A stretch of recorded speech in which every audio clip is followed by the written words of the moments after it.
Nicholas Nickleby. The Charles Dickens Children's Collection. Golden Square. In a small cottage, nestled between the rolling green hills and seaside towns of Devon, lived the Nicklebys. There was Mr. Nickleby, his wife Mrs. Nickleby, their daughter Kate, and their son, Nicholas Nickleby. Nicholas and his sister had a happy childhood in the countryside.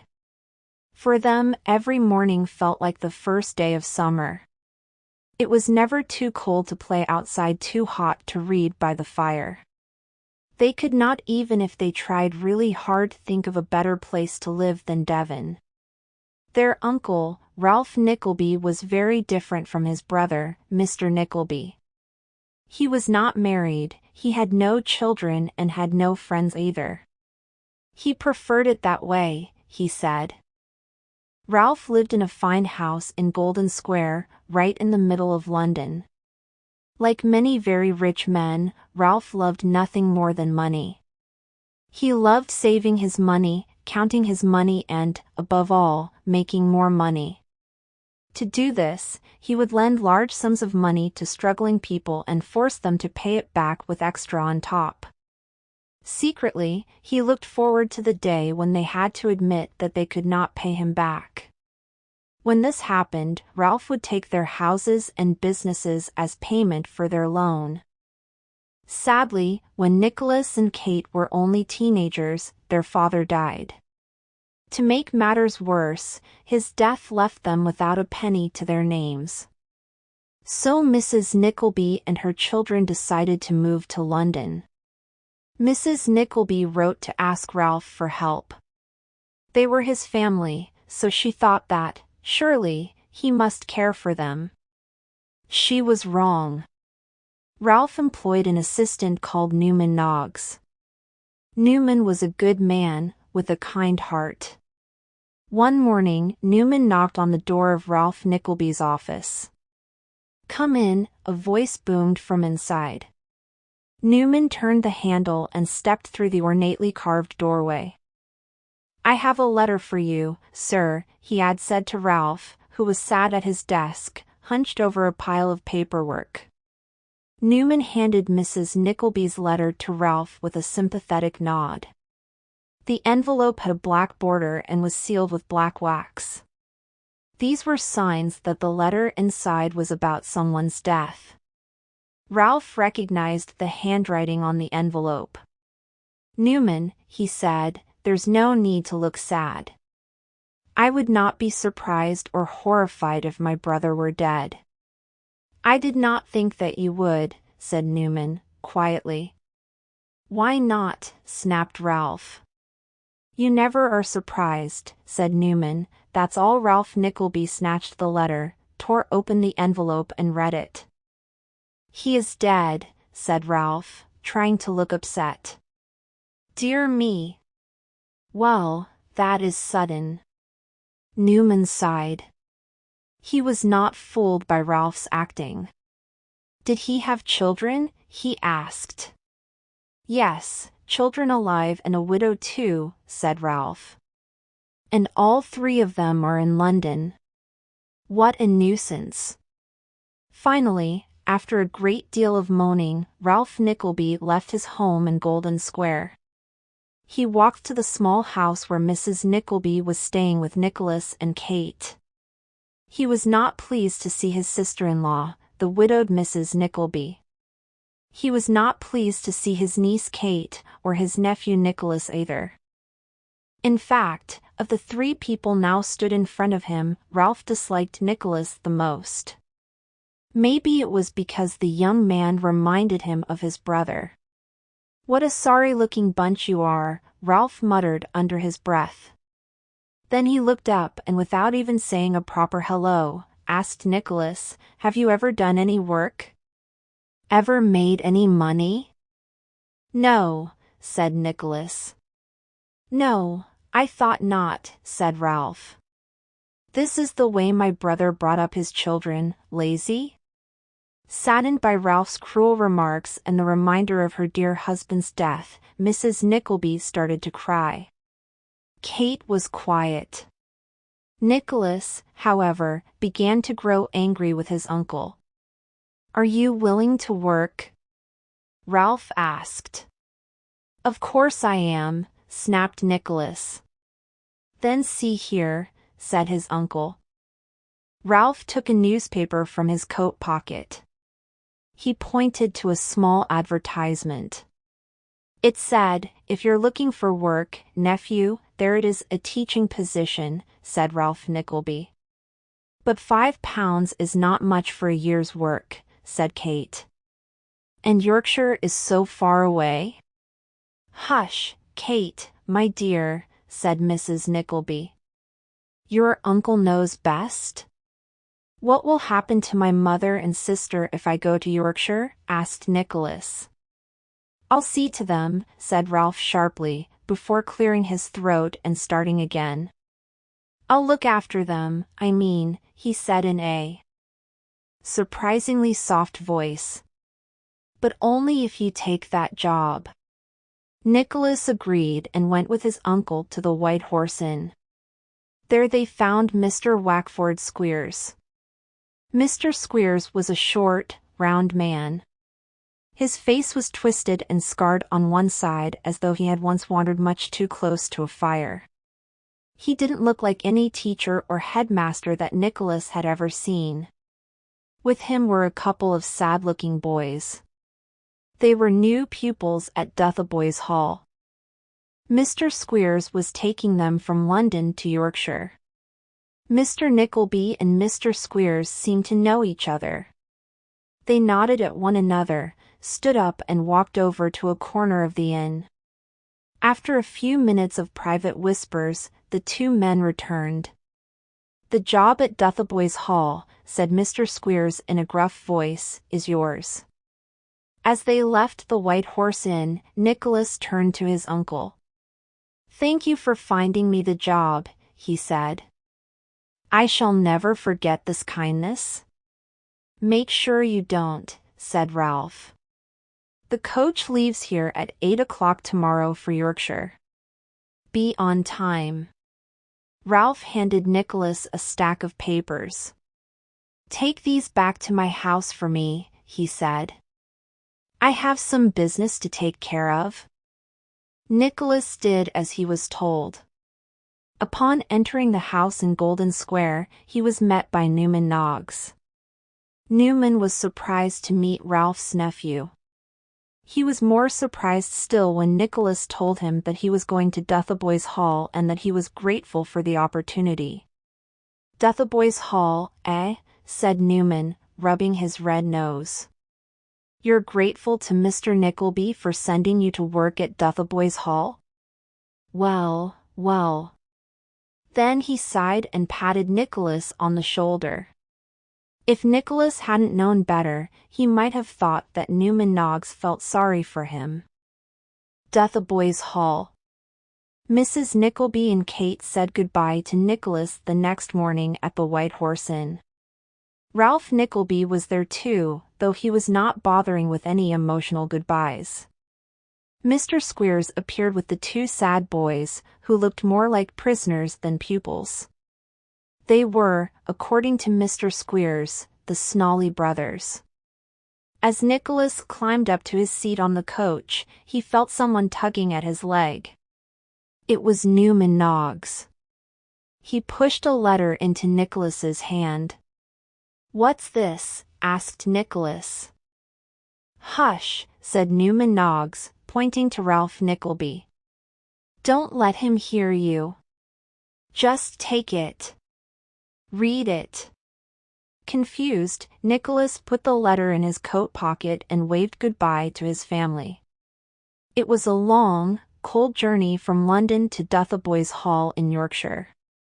Nicholas and the miserable Snawley brothers travelled on top of the coach. They huddled up against the wind and snow. Mr. Squeers, meanwhile, sat inside the coach. The seats there cost more than the open seats up top. Eventually they arrived at a long, drab-looking house on the Yorkshire moors. Nicholas, Mr. Squeers and the Snawley brothers got down from the coach and watched it trundle away. Is this Dotheboys Hall? Asked Nicholas. Mr. Squeers laughed. We call it a hall down in London because it sounds better, Nickleby, he said. Anyone can call their house a hall or a castle or a palace, can't they? There's no law against it. Mr. Squeers rapped his stick on the locked wooden gates in front of the house. After a few minutes, a limping figure appeared on the other side and unlocked them. Is that you, Smike? Said Squeers. Yes, sir, replied the limping boy. Why did it take you so long to get here? Please, sir, I fell asleep by the fire. A fire? Who lit a fire? Where? In the kitchen, sir, said Smike. Mr. Squeers suddenly grew very angry. He struck at Smike 3 times with his stick. The boy yelped but didn't move. A single silent tear escaped Nicholas's eyes. He had never seen such cruelty before. Slowly, they all walked towards the dreary house. This was the beginning of Nicholas's unhappy time at Dotheboys Hall. He soon saw that it was a truly terrible place. There were about 30 boys in the school. They were clothed in rags, fed measly scraps of food, and taught almost nothing. They were terrified of Mr. Squeers. He threatened them and often beat them. These unfortunate boys, like the Snolly brothers, were there because their parents didn't want them at home. Putting them in Dotheboys Hall was like sending them to outer space, somewhere so far away and cut off from London that they could pretend their children did not exist. Mr. Squeers was helped by his wife. Mrs. Squeers was, if anything, even worse than her husband. Every morning she gave the boys spoonfuls of bitter treacle to keep their appetites down, so they wouldn't eat too much food. Nicholas would have left straight away if he could. But he knew that his Uncle Ralph would only take care of his mother and sister if he stayed at Dotheboys Hall. That was the agreement, and he could not let his family down. One cold evening, crouching by the tiny fire, Nicholas found the letter from Newman Noggs that he had tucked into his coat. He began to read it.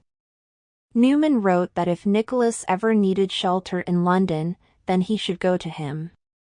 He gave his address, a single room in Silver Street, near to Golden Square. Nicholas felt tears prick his eyes for the second time since his arrival at Dotheboys Hall. Just from this letter, Newman Noggs had shown that he was more a friend to Nicholas than his Uncle Ralph had ever been. As he was folding the letter away, Nicholas noticed a sudden movement in the corner of his eye. It was Smike, the boy who had unlocked the gates. He was trying to sneak closer to the fire. When he saw Nicholas looking at him, Smike shrank back in fear. "Don't be afraid," said Nicholas. "Are you cold?" "And no. You are shivering?" "I am not cold," Smike said quickly. "I am used to it." "Come closer," said Nicholas. "Take what little warmth there is." Thank you, sir." From that moment on, Smike became devoted to Nicholas. Smike was older than the other boys. He was almost a young man. Nicholas learnt that he had been left at Dotheboys Hall many years before. No one paid Smike's fees now. But Squeers kept him on because he was useful at doing odd jobs around the school and outside in the freezing cold. Smike worked hard, but in return he received only mean words and the occasional kick. Nicholas felt sorry for all the boys in the school, but he felt especially sorry for Smike. A great escape. One morning, Smike disappeared. Without a word of warning, he had run away from Dotheboys Hall. Mr. and Mrs. Squeers set out in different directions to hunt him down. After a full day of searching, it was Mrs. Squeers who found him. She brought Spike back, tied up like an animal in the back of her cart. Mr. Squeers called the whole school together. He was going to punish Smike in front of everybody, including Nicholas. He was going to make an example of him. Smike was dirty. His already ragged clothes had fresh holes and tears. His teeth chattered with fear and cold, and his face was smeared with dirt. Squeers grasped Smike's arm firmly with one hand and raised his cane in the other. "Stop!" cried Nicholas. He marched forwards. Squeers lashed his cane at Nicholas and cut him across the face. Nicholas seized the cane and turned it against the hated schoolmaster. He could not stand this cruelty anymore. Squeers fell to the floor as the boys looked on in amazement. Mrs. Squeers shrieked. Clenching her fists, she rained blows on Nicholas's back. But Nicholas threw her off. Grasping Smike's hand, Nicholas half walked, half ran from the schoolroom. Within minutes, the pair were moving along the road away from the dreadful Dotheboys Hall. Nicholas had barely had time to grab his few possessions before Mr. and Mrs. Squeers came running after him. But poor Smike had nothing more than the clothes on his back.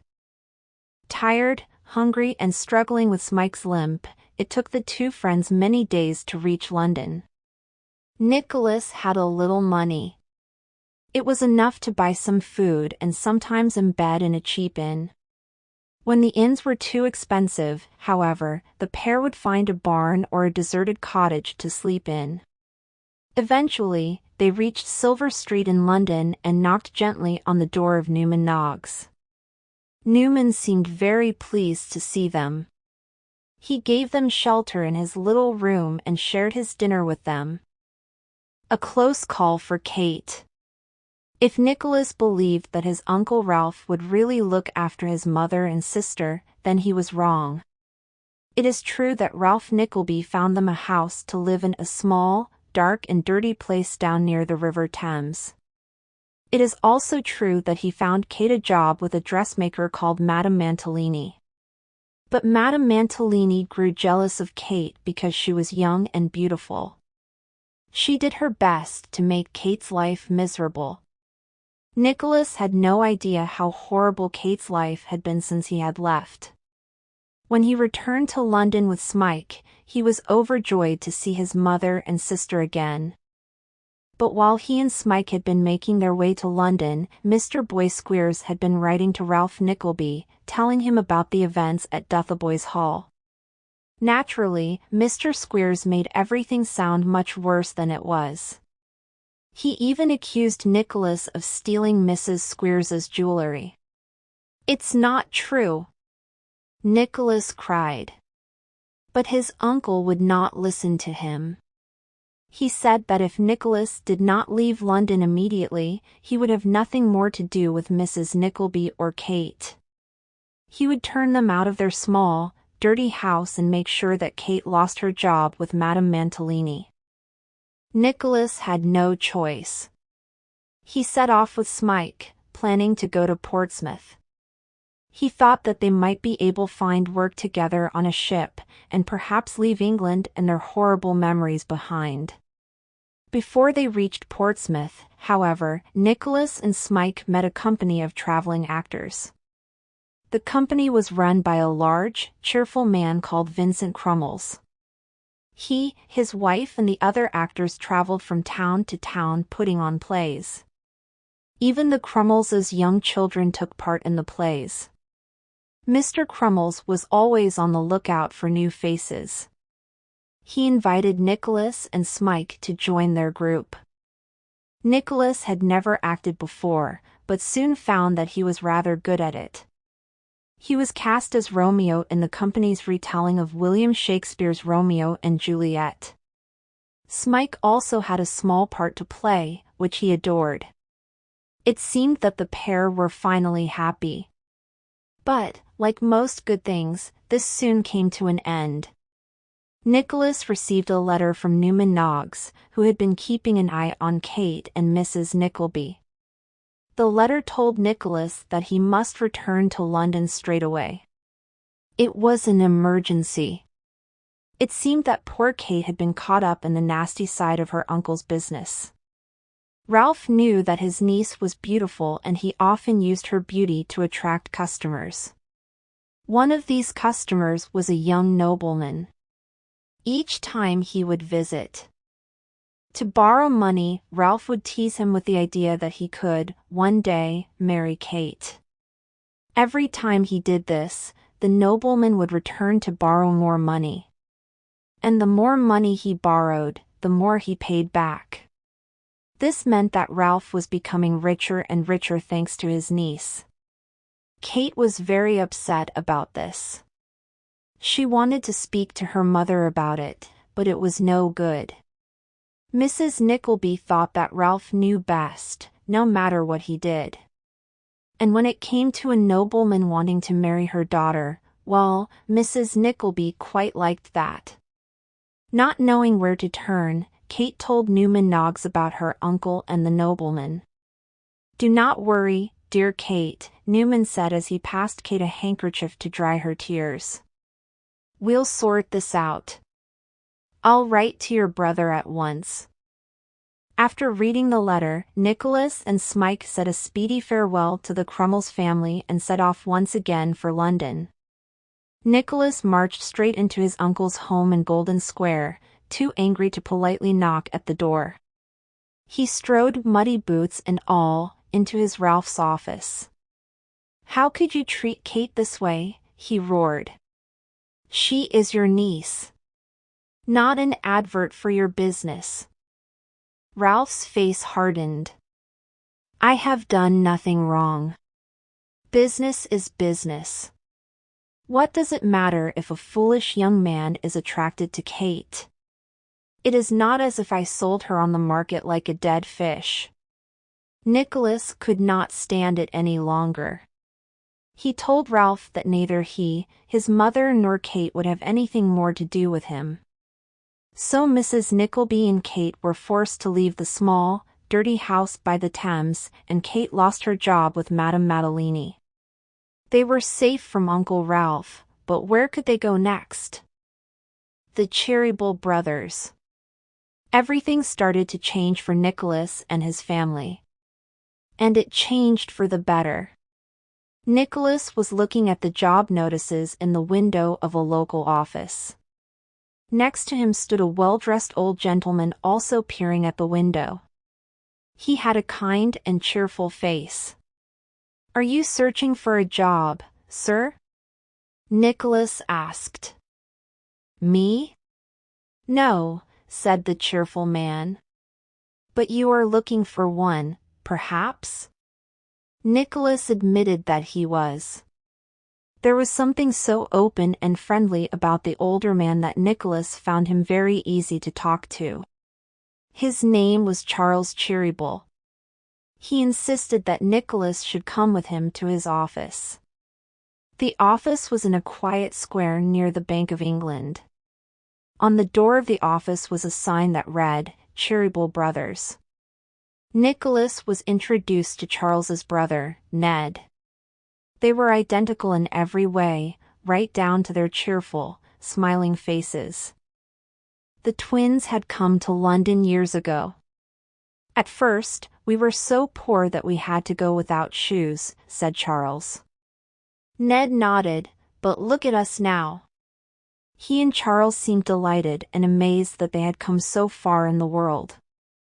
The kind and hard-working Cheeryble brothers were as different from Ralph Nickleby as anyone could be. They were generous, not mean. They wanted to spend the money they made not on themselves but to do good for others. And, as it happened, they were looking for a new clerk to join the business. They asked Nicholas to start immediately and offered his family a home. They owned a little cottage on the outskirts of London and said that the Nicklebys and Smike were welcome to stay as long as they liked. Nicholas was happy in his new life. He even met a woman called Madeline Bray, who was a client of the Cheeryble brothers. She was beautiful and kind, and Nicholasm grew very fond of her. A fright for Smike. The Cheeryble brothers often visited the little cottage where the Nicklebys lived. Every now and then, their nephew would visit too. His name was Frank Cheeryble, and like his uncles, he was generous, open, and cheerful. Frank grew very close to Kate Nickleby, and she to him. But while his family had been living happily on the outskirts of London, Ralph Nickleby had been plotting. He wanted revenge. One evening, the Nicklebys and Smike were at home with Frank Cheeryble. The sky had grown dark and the moon sat snugly between the cotton-like clouds. Frank was preparing to leave when suddenly there came a loud knocking at the door. Nicholas did not even have time to stand before 3 men stormed in. He recognized 2 of them, his Uncle Ralph and Mr. Squeers. The third, however, was a short man with a sharp nose. He looked undeniably cruel, but not like anyone Nicholas knew. "What are you doing here?" said Nicholas. "I am giving a son back to his father," said Ralph, looking at Smike. "This gentleman here is Mr. Snolly," said Mr. Squeers. "He is Smike's father." Nicholas remembered the 2 miserable boys setting off to Dotheboys Hall. The man with the sharp nose must be their father. Could he be Smike's too? As if to prove it, the man made straight for Smike and grabbed him by the arm. "Got him! Oh, I've got him! My own flesh and blood," cried Mr. Snolly. Nicholas's mind whirled in confusion. "It can't be true," he cried. "We have letters and documents to prove it," said Ralph. Mr. Snolly let go of Smike and he limped across to his friend. I don't want to go, Nicholas. Please. "I want my son," said Mr. Snolly. "Your son," replied Nicholas, "can choose for himself. He has chosen to stay here with us, and he shall." Ralph, Mr. Squeers and Mr. Snolly glared at Nicholas, who stood there with clenched fists. Eventually, the 3 men turned to leave, but not before giving a final threat. "Watch your back, Smike," Ralph said. "I'll get you sooner or later." Nicholas soon realized that Ralph's plan to take Smike was only in order to get revenge on him. Smike had never been strong. Years of neglect and bad treatment had seen to that. Now, with the shock of seeing Squeers again, Smike fell ill. Nicholas decided to take him to Devonshire, where he and Kate had grown up. He hoped that the peace and quiet of the countryside might help Smike's recovery. By the time Nicholas and Smike reached Devon, autumn had fallen. The trees were rich with golden leaves, yet the meadows were still as lush and green as Nicholas remembered them being. Smike enjoyed his time in the countryside, but it was not having the effect they had hoped for. Smike was not getting better. Like the autumn leaves, he was slowly fading away. Soon, he no longer had the strength to walk or even rise from his bed. Yet still he was happy to be with Nicholas. The 2 friends spent endless hours talking, laughing, and telling each other stories. Nicholas stayed by Smike's side until the end. After Smike's death, Nicholas returned to London. A lot had happened while he had been away. Mr. Squeers and Mr. Snolly had been arrested for forging the letters that tried to prove Mr. Snolly was Smike's father. After they heard of Mr. Squeers's arrest, all the miserable boys at Dotheboys Hall rejoiced. They were free. First, they forced Mrs. Squeers to drink some of the horrible treacle mixture that she fed to them every morning.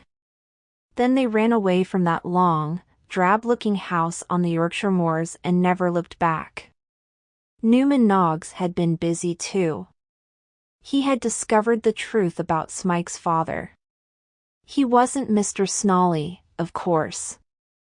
Smike's real father was, in fact, Ralph Nickleby.